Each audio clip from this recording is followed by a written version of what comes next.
Итак, друзья, специально для Екатеринбурга в этот ноябрьский день, последние дни ноября, для канала Sunboy я вам буду сегодня репортаж с поляны, с Красной Поляны и с Розы Хутор. Точнее, мы Красную Поляну уже проехали.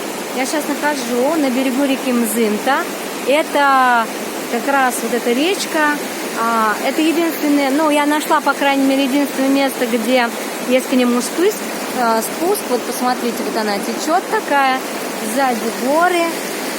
Вот горы, вон там вот. Вот здесь мы можем почувствовать величину энергии этой реки. Вот, сейчас здесь очень хорошая погода, солнце. Конечно, говорят, в горах уже выпал снег и чувствуется прохлада по сравнению с прежними днями. Сейчас здесь уже немножко холодно, нужно одеваться тепло. Но тем не менее, здесь солнце, здесь прекрасная погода и отличное время для путешествий. С вами гид-сталкер Диляра.